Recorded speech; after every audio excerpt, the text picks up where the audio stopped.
अक्सर bread fridge में रखी हुई इस तरह से हार्ड हो जाती है, जब हम उसको यूज़ करते हैं तो वो टूट जाती है। इसको सॉफ्ट कैसे करना है आज की वीडियो में बताऊंगी और बहुत सारी अमेजिंग टिप्स हैं, आप लोगों के लिए बहुत पसंद आएंगी। तो चलिए वीडियो को स्टार्ट करते हैं। उससे पहले जी बिस्मिल्लाहिर्रहमानिर्रहीम and welcome back to my channel. तो सबसे पहले आते हैं हम बेडशीट हैक की तरफ। एक ही स्टाइल को देख देख के अक्सर आंखें थक जाती हैं, तो हमेशा हम लोग चाहते हैं कि कुछ नया हो, कुछ नया मज़े का दिखने को मिले। तो इसीलिए आज मैं आप लोगों के लिए बहुत ही ज़बरदस्त सा बेडशीट हैक लेकर आई हूँ। अक्सर जब हम लोग इस तरह से बेडशीट को मैट्रेस के अंदर फोल्ड नहीं करते और इस तरह से बाहर निकाल देते, तो इसके ऊपर जब बैठते हैं तो बहुत सारी सलवटें पड़ जाती हैं और ये एकदम इकट्ठी हो जाती है। तो इस मुश्किल से बचने के लिए आपने एक बैंगल लेनी है और इसको इस तरह से इसके अंदर रख के इसको टाई अप कर देना है एक रबड़ बैंड के साथ। देखिए ये देखने में भी बहुत क्यूट लग रहा है और उसके बाद आप जब इस पर बैठेंगे इस पर सलवटें भी नहीं पड़ेंगी। आप बैंगल कोई भी ले सकते हैं, बिल्कुल भी नहीं ब्रेक होगी। समटाइम जब हम स्टडी करने बैठते हैं हमारे पास बुक मार्क्स नहीं होते, कुछ ने परचेज़ नहीं किए होते, अगर परचेज़ किए होते हैं तो टाइम पे वो मिल नहीं रहे होते, तो स्टडी के दौरान दौरान अक्सर अम्मी बुला लेती हैं और हमें जाना पड़ता है बात सुनने के लिए। तो हम बुक को इस तरह से जब बंद करते हैं तो दरमियान में कोई वॉल पॉइंट पेन मारकर इस तरह से रख देते हैं। उसको रखने के बाद जब हम वापस आते हैं अक्सर तो उस टाइम पे उस बुक का टाइम ओवर हो चुका होता है और हम लोग इस तरह से इनको इकट्ठा करके रख देते हैं, जिससे क्या होता है कि हमारी बुक की शेप ख़राब होना स्टार्ट हो जाती है इस तरह से, या फिर इसके पेजेस निकलना स्टार्ट हो जाते हैं, या फिर इसकी जो जिल्द है वो ख़राब होना स्टार्ट हो जाती है, जिससे हमारी बुक फ़ौरन से ही ख़राब हो जाती है। तो इसके लिए मैं आपको बहुत ही ज़बरदस्त सी टिप देने वाली हूँ, जिससे आप लोग घर में ही DIY करके एक बहुत ही प्यारा सा बुक मार्क क्रिएट कर सकते हैं, जो कि आपके मल्टीपर्पज़ के लिए आपके काम आएगा। आपने क्या करना है, इस तरह के हमारे पास बैग्स अक्सर आते हैं ग्रॉसरी की शॉपिंग करते हुए। आपने इस बैग को लेना है, इस तरह से इसकी कटिंग कर लेनी है। बैग को अभी भी आपने डिस्कार्ड नहीं करना है, इसके क्या यूजेस हैं नेक्स्ट वीडियो में आपके साथ शेयर करूँगी। आपने जब इस तरह से इसकी कटिंग कर लेनी है तो कटिंग करने के बाद इसका जो ये वाला साइड कॉर्नर वाला पार्ट है, आपने इस पार्ट को ले आपने क्या करना है, इसके ऊपर आपने लगा लेनी है स्कॉच टेप।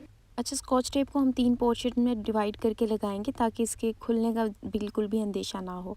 इस तरह से मैंने एक लगा ली और बाकी 2 भी लगा लूँगी। ये देखें इस तरह से मैंने इसके ऊपर लगा लिए। अब हम क्या करेंगे, इसको इसके साथ हम लोग अपना पूरा बुक का जो चैप्टर है उसको भी लाइन अप कर सकते हैं। उसी के साथ साथ हमारी जो इम्पोर्टेंट टिप्स हैं हमारे उस चैप्टर के अंदर वो हम इसके ऊपर यहाँ पे राइट डाउन कर सकते हैं। आप लोग देखें ये कितनी सारी स्पेस है, कुछ भी आप इसके ऊपर राइट डाउन कर सकते हैं। तो ख़ुद के लिए बनाएं या अपने बच्चों के लिए ये DIY बना के रखें, बहुत उनके लिए स्टडी में हेल्प आउट करेगा। इसी के साथ साथ समटाइम हमने अपनी बुक के कुछ ऐसे पार्ट्स को अंडरलाइन या हाईलाइट कर दिया होता है जो कि नेसेसरी नहीं होते, या फिर कभी कभार बच्चों के हाथ में हाइलाइटर या पेंसिल वगैरह लग जाए, वो भी ऐसा कर देते हैं। मोस्टली मैं प्रेफर करती हूँ कि हम लोगों को हाईलाइट करने के लिए लेड पेंसिल का ही यूज़ करना चाहिए, क्योंकि ये बाद में अरेज भी हो जाता है, तो इससे बुक भी गंदी नहीं लगती। लेकिन कभी कभार अगर हमारे से ऐसा कुछ रॉन्ग पार्ट्स अंडरलाइन हो जाता है तो उसके लिए हम क्या करेंगे, एक लेमन ले लेंगे और एक ले लेंगे कॉटन बड। अब हमने क्या करना है, लेमन को दरमियान में से इस तरह से काट के कॉटन बड को इसके अंदर डिप करेंगे और उसके बाद जहाँ पे हमने ये हाईलाइट किया होगा उसको इससे रिमूव करेंगे। फ़ौरन से तो नहीं, लेकिन जैसे जैसे लेमन ड्राई होता जाएगा ये इसके ऊपर से बिल्कुल रिमूव हो जाएगा एंड यू कांट बिलीव कि बिल्कुल आपकी बुक क्लीन हो जाएगी। बिल्कुल भी पता नहीं चलेगा कि इसके ऊपर आपने कभी इसको अंडरलाइन भी किया था। अभी भी आप देख सकते हैं ये काफ़ी लाइट हो चुका है।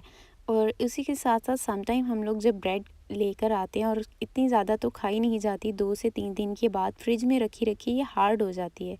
देखें जब हम इसको फ्राई करने लगते हैं या फिर इसका कुछ बनाने लगते हैं, ये इस तरह से ब्रेक होना स्टार्ट हो जाती है, जो कि गेस्ट के सामने रखे तो बिल्कुल भी अच्छी नहीं लगती। तो अब हम इसको सॉफ्ट करेंगे बिल्कुल 30 सेकंड। एक प्लेट में ब्रेड रखेंगे एंड इसको माइक्रोवेव कर देंगे फॉर 30 सेकंड। अगर आपके पास माइक्रोवेव नहीं है, आप इसको किसी पतीले में, पैन में, फ्राइंग पैन के अंदर रख के आप इसको 15 सेकंड के लिए चूल्हे पे सेक सकते हैं। एंड आप लोग देख सकते हैं ये कितनी सॉफ्ट हो चुकी है। सारी ब्रेड मैंने आप लोगों को जैसे पहले दिखाई हार्ड थी, लेकिन अब देखें ये एकदम सॉफ्ट हो चुकी है और बिल्कुल भी नहीं टूट रही। जितना मर्ज़ी मैं इसको प्रेस करूं एकदम ये सॉफ्ट हो चुकी है। तो आप लोग इस तरह से जब भी आपके घर में ब्रेड हार्ड हो जाए उसको सॉफ्ट कर सकते हैं। समटाइम हमने अपनी ज्वेलरी को इस तरह के बॉक्सेस के अंदर रखा होता है, लेकिन इस चीज़ से अनअवेयर होते हैं कि इस तरह से इनको रखने से इनका कुछ नुकसान भी हो सकता है। कुछ ज्वेलरी इस तरह के बॉक्सेस के अंदर पैक होके आती है। ये वाली तो ठीक रहती है, इनका कोई हमें नुकसान नहीं होता, लेकिन कुछ ज्वेलरी इस तरह से होती है कि इनकी कोई पैकिंग ख़ास नहीं होती। तो उसके लिए हम इस तरह की बबल शीट का यूज़ कर सकते हैं। और इस तरह से जब हम बबल शीट को इसके अंदर रखेंगे और इसमें ज्वेलरी को पैक करके रखेंगे तो आपकी ज्वेलरी बिल्कुल डैमेज भी नहीं होगी और इसका कलर भी ख़राब नहीं होगा। इसी के साथ साथ कुछ ज्वेलरी इस तरह की ज़्यादा सारी ज्वेलरी एक ही बॉक्स के अंदर हमने रखी होती है, जिससे एक तो ये उलझ जाती है, तो इसको हमें सेट करके रखना चाहिए। उसी के साथ साथ इसके कलर को ख़राब होने से बचाने के लिए हम लोग क्या करेंगे, इसके अंदर हम रखेंगे, इसमें से मेडिसन में से एक चीज़ निकलती है, इस तरह की थैलियाँ बनी होती हैं जिसको हम बोलते हैं सिलिका जेल। वो सिलिका जेल की जो थैली है वो आप अपनी ज्वेलरी के अंदर रखेंगे तो एक तो इसका कलर ख़राब नहीं होगा और ये ज़्यादा टाइम तक न्यू रहेगी। आई होप आपको आज की ये सारी टिप्स एंड ट्रिक्स ज़रूर पसंद आई होगी। मिलते हैं फिर नेक्स्ट वीडियो में, तब तक के लिए मुझे दुआओं में याद रखिएगा। अल्लाह हाफिज़।